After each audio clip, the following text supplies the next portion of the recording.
Hi there and welcome to the UkeStuff channel. Today I am restringing some Enya ukuleles, and I was running the stock Enya strings, which are fine.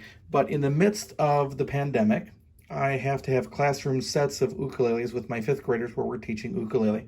And instead of having these to send home, and they're great because Enya has that great gig bag that they include. If you're interested in a school ukulele, the Parapol Classic from parapol.com, made by Enya, would be very similar to this, even in price. I think these were $50 a few years ago, and when you buy in bulk, they're not much more than that right now.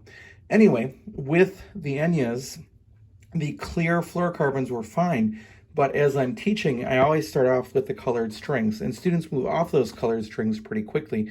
But I just wanted to show you this because some people freak out about what to do with a sort of pull-through bridge. So here is what happens on the other end. The bead is just tied under. You just push it through, and you can pull the strings out. Sometimes if the beads get stuck, you can actually get your hand in there and loosen them up, or you can take a bit of a snipped off previous string, especially like these kid strings. I love teaching with these kid strings because it makes things so much easier.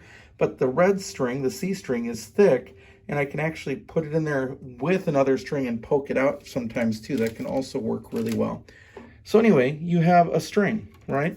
And they feed through naturally curly. So if you do this right, as you put in the string, you don't have to work very hard to fish it out. I'm just pushing it in there. It's really hard to do this with one hand, side note. And if I push in there, that green string is now popping through, and I can just grab it.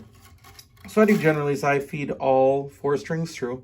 Then I will cut off these beads and retie them, pull them through, and connect it. So it's really not that big of a deal to change strings on a pull-through bridge. Some people really get worried about it. It's really not worth being worried about. I also use my 8-in-1 tool. School bought me one of these, and I tightened all the hardware. These I've already tightened. And in my case, I use numbers, and these are just cheap on, I think, Amazon. I got a whole bunch of them, so then I know which ukulele is which. So those guys go on, then I tighten them up and connect them, and we're good to go. Takes a little while for these to settle down, but that's true of any ukulele string, and then they're good to go and ready for the classroom. So that's the work for the day. Let's see, what other tools do I have here? I do have a traditional scissors, I do have a string winder with a clipper, and I do have a tuner on hand.